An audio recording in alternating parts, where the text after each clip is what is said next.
Imagina que es 1922. Estás de pie en una sala de juntas en Berlín. Afuera de la ventana, la ciudad parece completamente normal. Los tranvías pasan a tiempo, las panaderías abren cada mañana, los trabajadores reciben su salario cada viernes y los periódicos repiten la misma idea tranquilizadora. La economía se está recuperando, la guerra quedó atrás, las cosas están mejorando.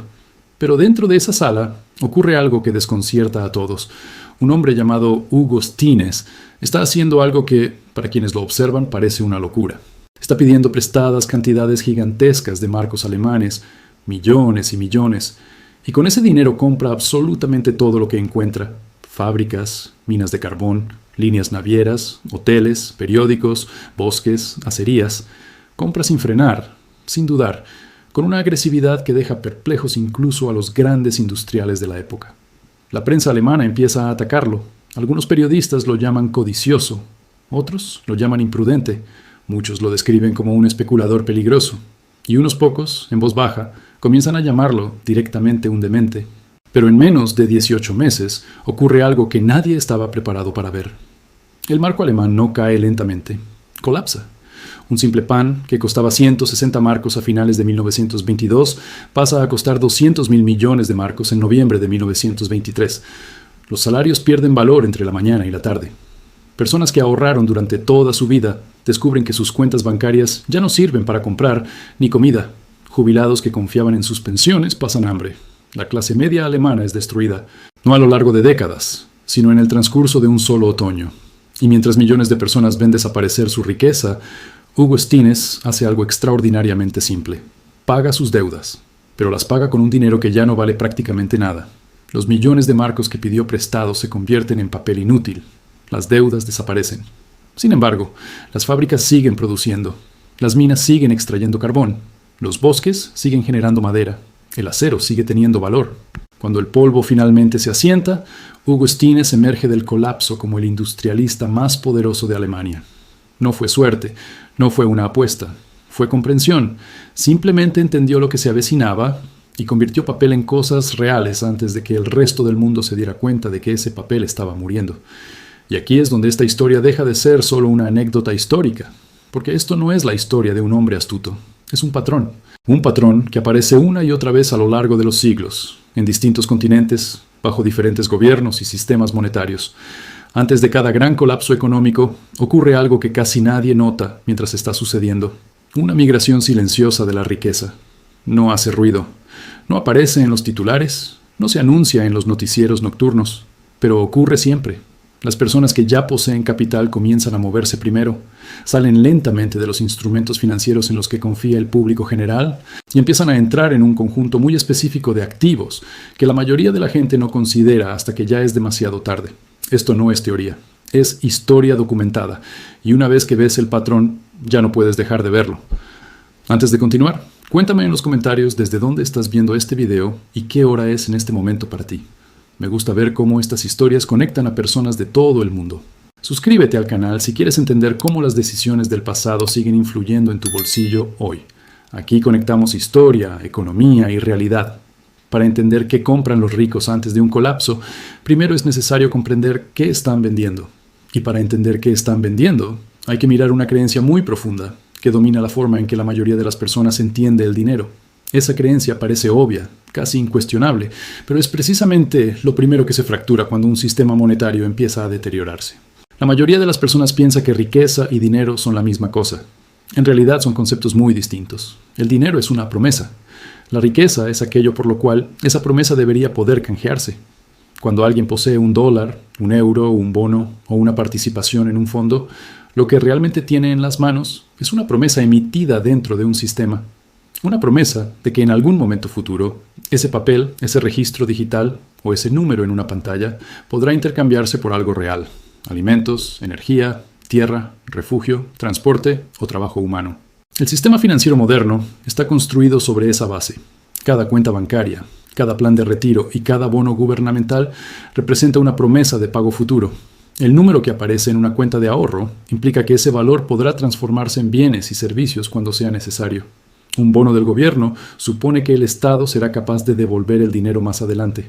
Un fondo de pensiones descansa en la idea de que los activos que lo componen seguirán teniendo valor cuando llegue el momento de utilizarlos. Durante largos periodos de estabilidad, ese mecanismo funciona con relativa normalidad.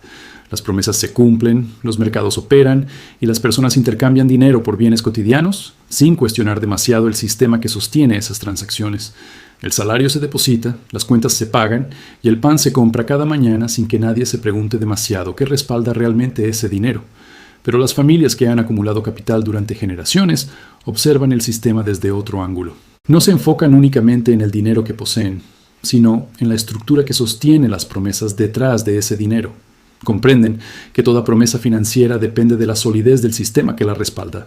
Y por esa razón, dedican enormes recursos a vigilar ese sistema con atención constante. Analizan los niveles de endeudamiento de los gobiernos, observan cómo evolucionan los balances de los bancos centrales, estudian la distancia creciente entre lo que un Estado debe y lo que realmente puede recaudar mediante impuestos, sin paralizar su economía. También examinan el clima político, porque muchas veces la política determina si una reforma fiscal es viable o si las decisiones necesarias resultan imposibles de aplicar. En ese análisis aparece un momento clave. No es el instante en que el sistema se rompe de forma visible. Es el punto en que las matemáticas empiezan a revelar una trayectoria que ya no puede sostenerse indefinidamente. Cuando las cifras muestran que la deuda crece más rápido que la capacidad de pago o que el dinero debe expandirse para mantener el sistema funcionando, quienes vigilan estos indicadores comprenden que el equilibrio se está debilitando. En ese momento comienza un movimiento silencioso. No ocurre en los titulares, ni se presenta como una señal dramática. Es un proceso gradual, ordenado y casi invisible para el público general. Capital que antes estaba concentrado en instrumentos financieros empieza a desplazarse lentamente hacia activos que existen fuera del sistema de promesas. Ese es el mecanismo que rara vez se percibe desde afuera. Las grandes fortunas no necesitan anticipar con exactitud el momento de un colapso. Su ventaja proviene de otra parte. Cuentan con contadores especializados, analistas que estudian la deuda soberana y equipos que construyen modelos de escenarios a largo plazo. En muchas familias de gran patrimonio existen incluso oficinas dedicadas exclusivamente a proyectar cómo podría evolucionar el sistema monetario bajo distintas condiciones económicas y políticas. Cuando esos análisis, elaborados por distintos especialistas, comienzan a señalar el mismo resultado posible, que el arreglo monetario vigente se acerca a un límite difícil de sostén, se produce un cambio estratégico. Parte del capital deja de permanecer en activos basados en promesas y comienza a trasladarse hacia bienes que conservan valor independientemente de si una promesa financiera se cumple o se debilita con el tiempo. Ahora conviene observar cómo luce esa sustancia en la práctica, porque el patrón es sorprendentemente consistente. Sin importar la época, el país o el tipo específico de crisis, el primer activo que aparece una y otra vez es la tierra. No bienes raíces en sentido especulativo, no condominios de lujo ni departamentos en mercados urbanos sobrecalentados, tierra en su forma más básica, suelo agrícola, terreno productivo, bosques, derechos sobre el agua, tierra capaz de producir alimentos. Cuando se revisan las grandes crisis monetarias y los colapsos económicos de los últimos 3 siglos, aparece el mismo comportamiento documentado. En los años que preceden al quiebre, familias con gran patrimonio comienzan a aumentar su adquisición de tierras agrícolas. El movimiento suele pasar desapercibido porque se realiza lentamente y fuera de los titulares financieros. En la Alemania de Weimar ocurrió algo muy claro. Hugo Stinnes fue un caso visible, pero no fue el único. La aristocracia Junker, la antigua clase terrateniente prusiana, fue uno de los pocos grupos que atravesó la hiperinflación sin ver desaparecer su patrimonio. Su riqueza no estaba en cuentas bancarias ni en bonos del Estado. Estaba en el suelo. Trigo, centeno, ganado, campos productivos. Mientras los ahorros urbanos se evaporaban con la inflación, los terratenientes continuaban produciendo. La moneda se volvió irreconocible. La tierra siguió siendo tierra. En Argentina aparece un patrón muy parecido, y resulta especialmente interesante porque el país ha atravesado numerosas crisis monetarias a lo largo de su historia reciente. Antes del colapso de 2001, cuando el peso fue desvinculado del dólar y perdió cerca de 3/4 partes de su valor en pocos meses, muchas familias argentinas con gran patrimonio llevaban años acumulando estancias en la pampa, grandes extensiones de tierra agrícola productiva. El objetivo principal no era especular con el precio de la tierra. El objetivo era salir del peso. La tierra funcionaba como vehículo para conservar valor fuera del sistema monetario. En Zimbabue se observó otra variación del mismo fenómeno durante la hiperinflación que se extendió entre 2007 y 2009. La moneda nacional llegó a deteriorarse hasta un punto extremo. El gobierno terminó imprimiendo un billete de $100 billones zimbabuenses, una cifra que en términos prácticos carecía de utilidad. El papel moneda dejó de representar poder adquisitivo real. Sin embargo, quienes poseían tierras agrícolas productivas, en los casos en que esas tierras no fueron expropiadas, conservaron algo fundamental: capacidad de producir alimentos. Una hectárea cultivable seguía generando maíz incluso cuando el dinero había perdido toda referencia. En los Estados Unidos, en tiempos más recientes, también se observa un movimiento silencioso hacia el mismo tipo de activo. Durante los últimos 15 años, varios multimillonarios han acumulado grandes extensiones de tierras agrícolas. Bill Gates se ha convertido en el mayor propietario privado de tierras agrícolas del país, con más de 270,000 acres distribuidas en numerosos estados. Ted Turner posee cerca de 2 millones de acres. John Malone, conocido por su imperio mediático, posee alrededor de 2,200,000 acres, una superficie mayor que la de los estados de Delaware y Rhode Island combinados. El fenómeno no se limita a individuos. Grandes inversores institucionales, incluidos fondos de pensiones, fondos soberanos de inversión y oficinas familiares de gran patrimonio, han incrementado de forma constante su exposición a tierras agrícolas desde la crisis financiera de 2008. Es un cambio lento, pero persistente. Esto no implica que estas personas estén anunciando un colapso inmediato. La lectura es más simple y más antigua. Están haciendo lo mismo que muchas grandes fortunas han hecho en etapas avanzadas de ciclos de deuda: transformar promesas financieras en productividad física.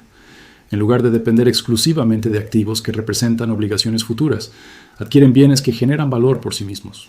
La tierra agrícola encarna precisamente ese principio. Produce alimentos, el bien más básico y menos sustituible que existe. Tiende a apreciarse en términos reales durante periodos inflacionarios. No puede imprimirse.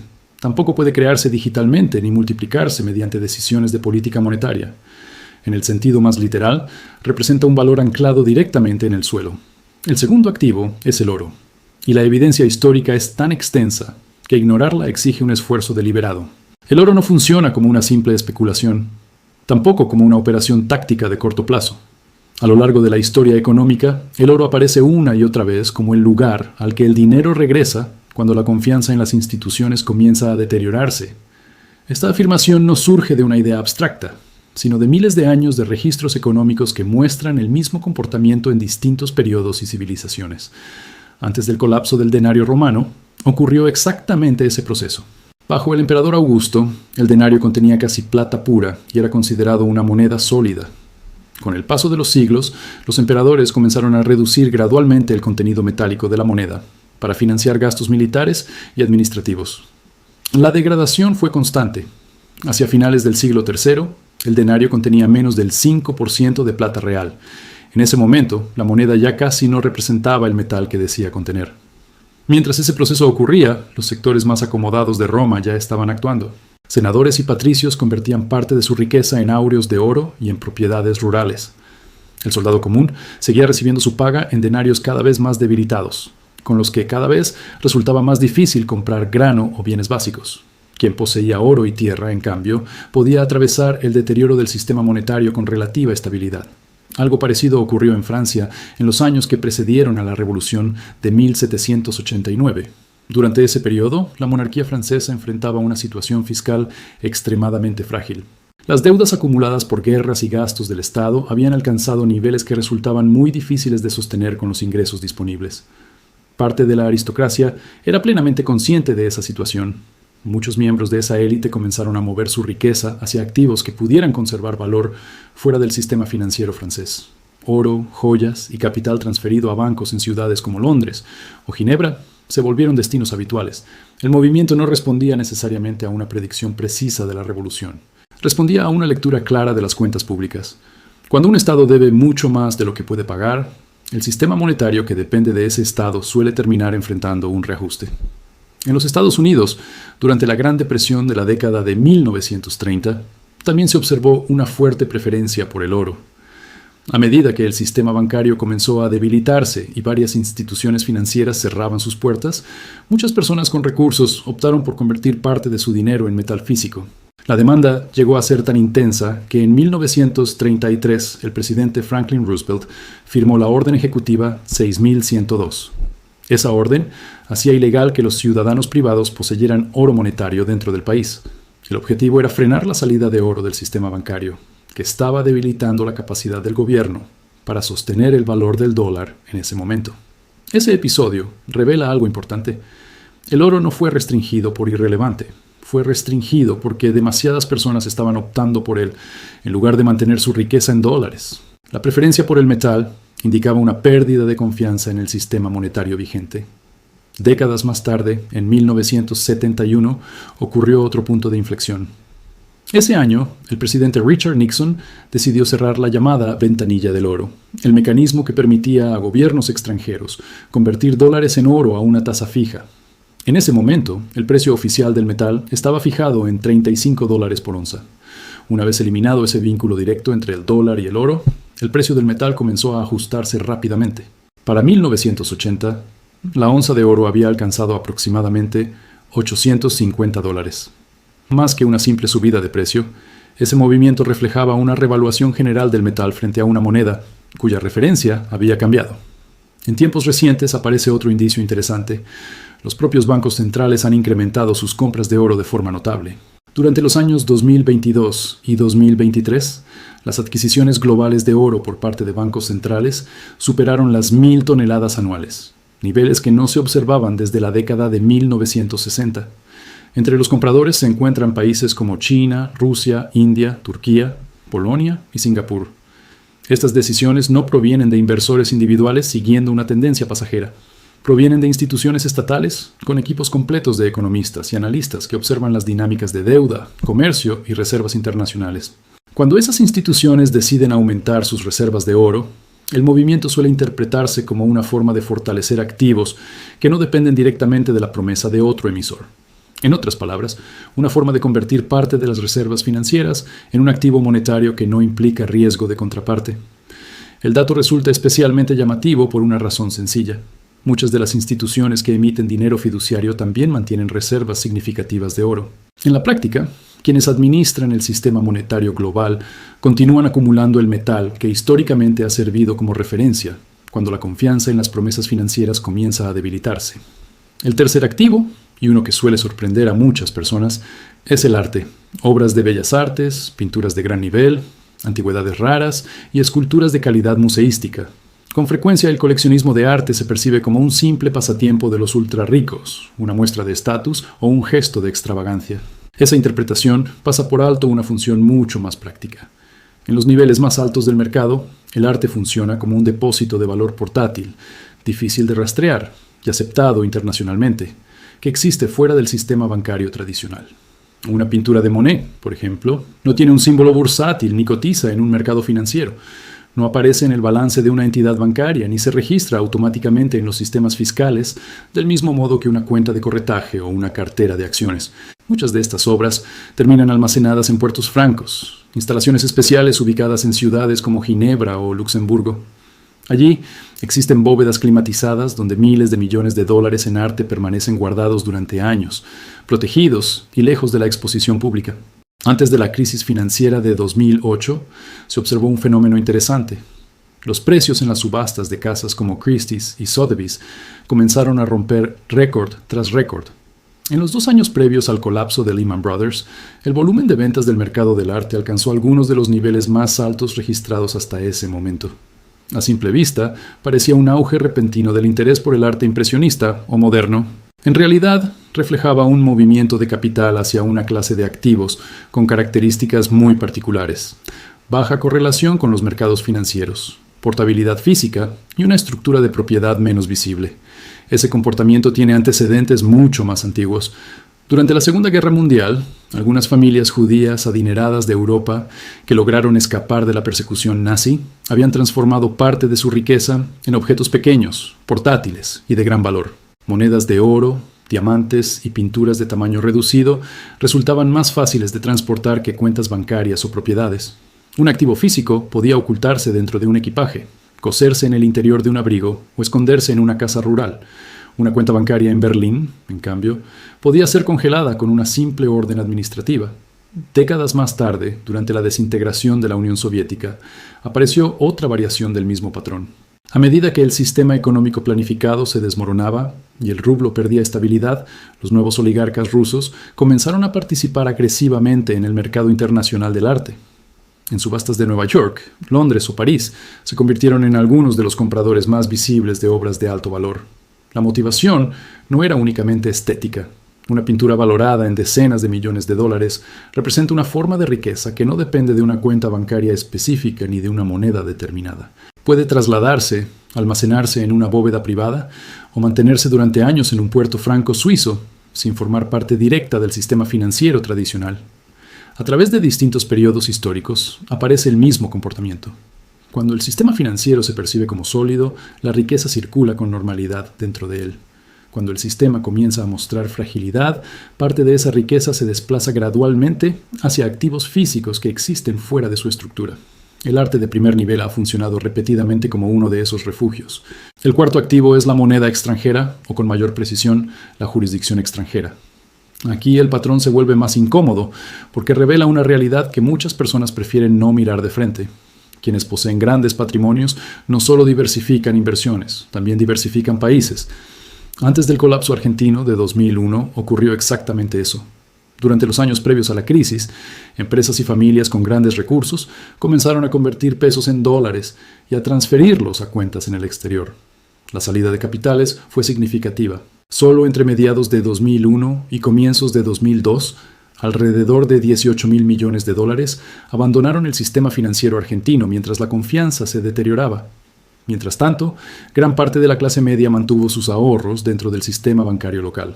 Cuando el gobierno intentó detener la corrida bancaria, impuso el llamado corralito el 1 de diciembre de 2001, congelando los depósitos y limitando los retiros de efectivo. De un día para otro, millones de personas descubrieron que su dinero seguía existiendo en las cuentas, pero ya no estaba disponible. Las transferencias y pagos electrónicos continuaban, pero el acceso al efectivo quedó severamente restringido. Quienes ya habían trasladado su capital a cuentas fuera del país no se vieron afectados por esa medida. Un patrón parecido se observó en Grecia durante la crisis de deuda que se extendió entre 2010 y 2015. A medida que la situación fiscal del país se deterioraba y el sistema bancario entraba en tensión, familias con mayor patrimonio comenzaron a transferir parte de sus depósitos hacia bancos en otras jurisdicciones europeas. Cuando finalmente se introdujeron controles de capital y límites diarios a los retiros de efectivo, una porción considerable del capital privado ya se encontraba fuera del sistema bancario griego. Algo similar ocurrió en Venezuela antes del deterioro económico que se aceleró después de 2014. Durante más de una década, familias con alto poder adquisitivo comenzaron a adquirir propiedades y activos fuera del país. Apartamentos en Miami, Ciudad de Panamá o Madrid se convirtieron en destinos frecuentes para ese capital. El movimiento no respondía necesariamente a una predicción exacta del momento del colapso, sino a una evaluación de tendencias económicas, dependencia del petróleo, expansión monetaria y creciente fragilidad institucional. En estos casos aparece una característica común. Para muchos hogares, el país donde viven también es el lugar donde existe toda su vida financiera. La cuenta bancaria, la pensión, la propiedad y los ahorros dependen de una sola jurisdicción, de un solo gobierno y de una sola moneda. Si ese sistema impone restricciones o atraviesa una crisis monetaria, el margen de maniobra se vuelve muy limitado. Las grandes fortunas suelen estructurar su patrimonio de otra forma. Parte de sus activos puede estar distribuida entre distintas jurisdicciones, distintas monedas y distintas estructuras legales. Un patrimonio familiar puede incluir una sociedad holding en un país, cuentas bancarias en otro, inversiones financieras en un tercero y propiedades físicas en una cuarta jurisdicción. En la mayoría de los casos, estas estructuras operan dentro del marco legal existente. La diferencia principal radica en el acceso. Diseñar y mantener una arquitectura financiera internacional requiere recursos, asesoría especializada y un volumen de capital suficiente para justificar esa complejidad. Cuando un sistema financiero atraviesa una crisis profunda, esa estructura ofrece una ventaja clara. Si aparecen controles de capital, congelamientos bancarios o redenominaciones monetarias, una parte del patrimonio ya se encuentra fuera de ese sistema específico. Por esa razón, en muchos episodios históricos se observa el mismo resultado. Cuando llegan las restricciones, quienes tenían toda su riqueza dentro del sistema local son los que quedan atrapados dentro de él. Quienes habían diversificado jurisdicciones ya se encuentran, financieramente hablando, al otro lado del muro. Existe además una quinta categoría, más reciente y en cierto sentido especialmente reveladora. Se trata de la infraestructura, pero no de la infraestructura pública tradicional, sino de la infraestructura privada, sistemas que proporcionan servicios esenciales como agua, energía, datos o logística, y que continúan generando ingresos independientemente del estado general de la economía. Después de la crisis financiera de 2008, comenzó a observarse un cambio significativo en la forma en que el capital institucional se distribuía. Fondos soberanos de inversión, grandes dotaciones universitarias y oficinas familiares con patrimonios muy elevados empezaron a destinar una parte creciente de su capital a activos de infraestructura. Carreteras de peaje, puertos, redes eléctricas, plantas de tratamiento de agua, centros de datos y redes de oleoductos pasaron a ocupar un lugar cada vez más importante dentro de esas carteras. La lógica que guía estas inversiones es similar a la que impulsa la adquisición de tierra agrícola, pero a una escala mayor. Se trata de activos que producen ingresos ligados a necesidades básicas. El consumo de agua continúa, aunque los mercados financieros atraviesen turbulencias. La electricidad sigue siendo necesaria, sin importar si la moneda se fortalece o pierde valor. Los camiones continúan cruzando carreteras y puentes. Los barcos siguen llegando a los puertos, y la información digital necesita almacenarse en servidores y centros de datos. Quien posee esa infraestructura controla los sistemas que sostienen el funcionamiento cotidiano de la economía. Incluso en escenarios de crisis profunda, esos activos mantienen una función central. Durante los periodos de recuperación económica, su importancia suele aumentar todavía más, porque gran parte de la actividad productiva depende de ellos. A lo largo de la historia, aparecen ejemplos claros de este fenómeno. Tras la desintegración de la Unión Soviética, gran parte de la infraestructura estatal fue privatizada. Oleoductos, fundidoras de aluminio, redes de telecomunicaciones y minas estratégicas pasaron a manos privadas en un contexto de profunda reorganización económica.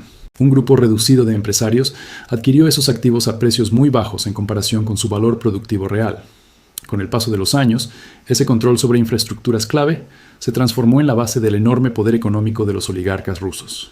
Variaciones del mismo patrón pueden observarse en otros momentos históricos. Durante los procesos de privatización y reorganización industrial en la Europa de la posguerra, grandes inversores adquirieron infraestructuras fundamentales del sistema económico. Algo parecido ocurrió durante las consolidaciones ferroviarias del periodo de expansión industrial en los Estados Unidos, cuando el control de las redes de transporte definía quién dominaba amplias regiones económicas. Después de la reunificación alemana, una parte importante de la infraestructura industrial de Alemania Oriental fue adquirida por capital procedente del oeste a precios reducidos en medio de la transformación del sistema económico.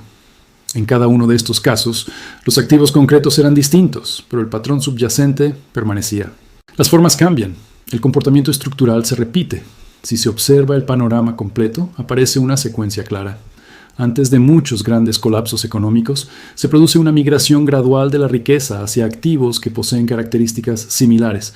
La riqueza se desplaza del papel hacia la tierra, de la moneda hacia el oro, de las cuentas reguladas hacia bienes físicos portátiles de alto valor, de una sola jurisdicción doméstica hacia múltiples jurisdicciones, de activos puramente financieros hacia infraestructura física. Este proceso no requiere coordinación ni acuerdos secretos. No existe una reunión donde grandes fortunas decidan actuar de manera simultánea.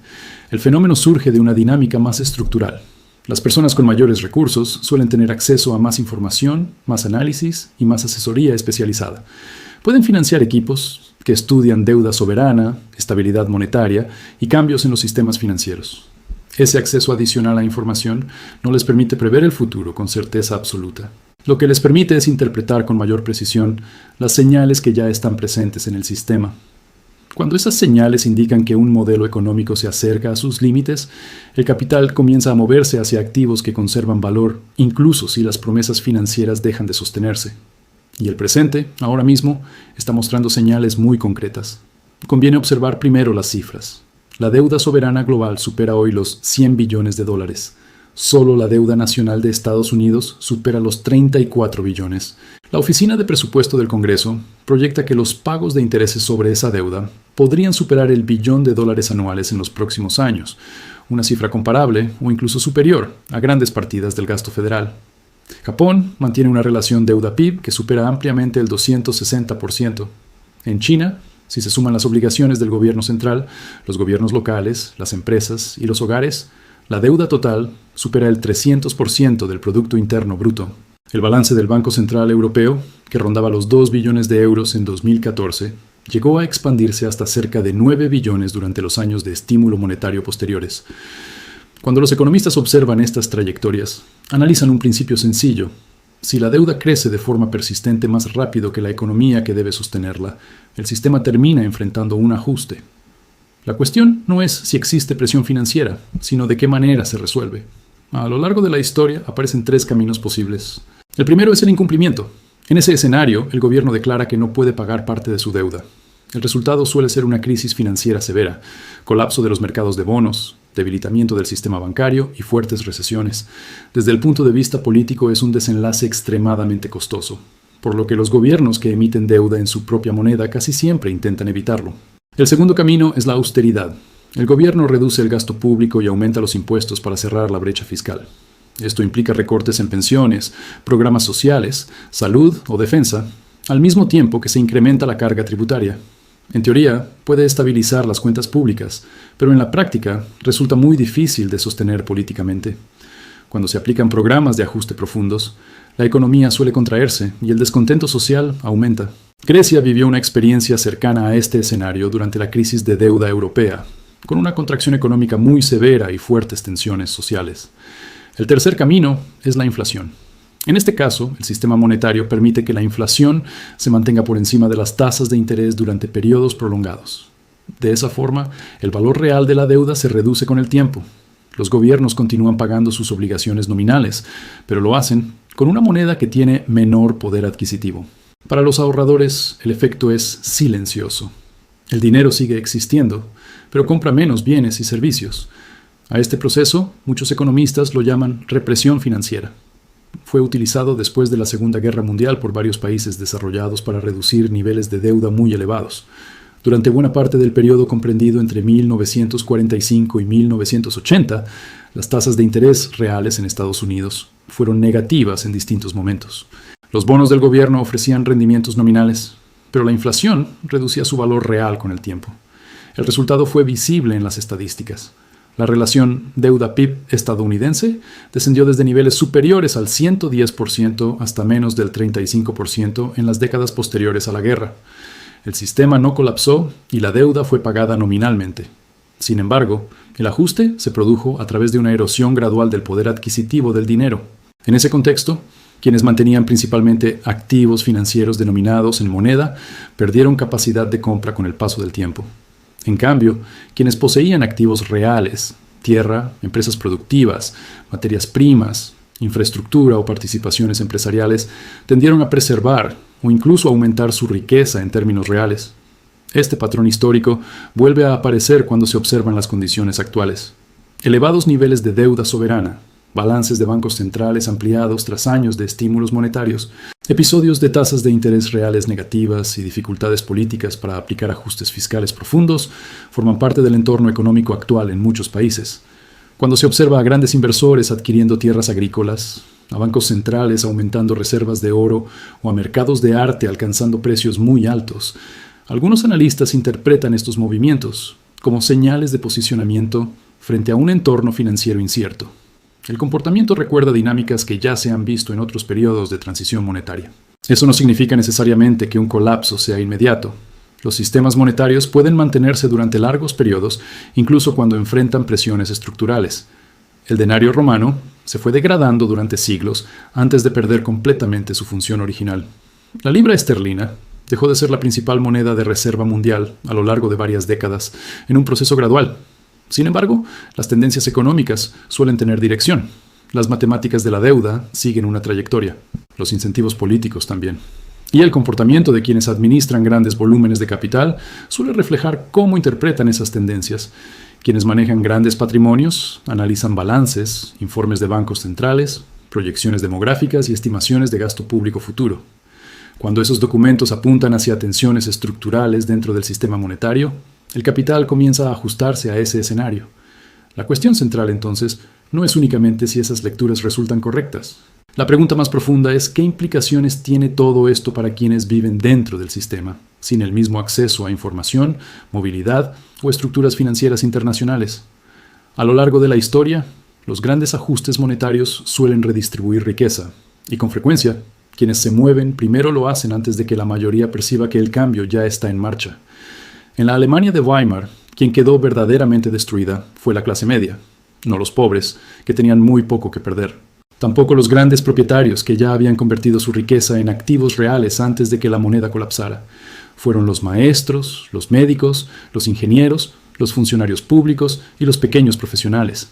Personas que ahorraron durante años, que confiaron en sus cuentas bancarias, que compraron bonos del gobierno porque creían en la estabilidad del sistema. Su patrimonio desapareció rápidamente, no por la guerra ni por el hambre, sino por la degradación de la moneda. En Argentina, durante la crisis de 2001, ocurrió algo parecido. El llamado corralito no atrapó a los grandes capitales que ya habían transferido parte de su dinero al exterior. Atrapó a comerciantes, pequeños empresarios, jubilados y familias que mantenían sus ahorros dentro del sistema bancario local. Durante años se les había dicho que el peso era seguro porque estaba vinculado al dólar. Cuando esa paridad se rompió, los depósitos quedaron congelados y el valor real de muchos ahorros se redujo de manera abrupta. En los Estados Unidos, después de la crisis financiera de 2008, apareció una dinámica distinta, pero con rasgos familiares. Varias instituciones financieras fueron rescatadas para evitar el colapso del sistema bancario. Al mismo tiempo, millones de propietarios de viviendas enfrentaron ejecuciones hipotecarias. Entre 2008 y 2014, más de 11 millones de estadounidenses perdieron sus casas. Durante ese mismo periodo, las políticas monetarias expansivas impulsaron la recuperación de los mercados financieros, elevando el valor de acciones, bonos y bienes raíces, activos que se concentran con mayor frecuencia en los segmentos más ricos de la población. Este tipo de resultados no surge necesariamente de decisiones coordinadas o conspiraciones. Responde más bien a la forma en que funcionan muchos sistemas financieros modernos. Cuando la economía se expande, una gran parte de la población participa de los beneficios en diferentes grados. Cuando el sistema atraviesa crisis profundas, los costos tienden a distribuirse de manera desigual. Las personas con mayor capital suelen contar con más herramientas para protegerse o adaptarse. No necesariamente provocan esos procesos, pero tienden a comprenderlos antes y a ajustar sus decisiones en consecuencia. Surge entonces una pregunta natural.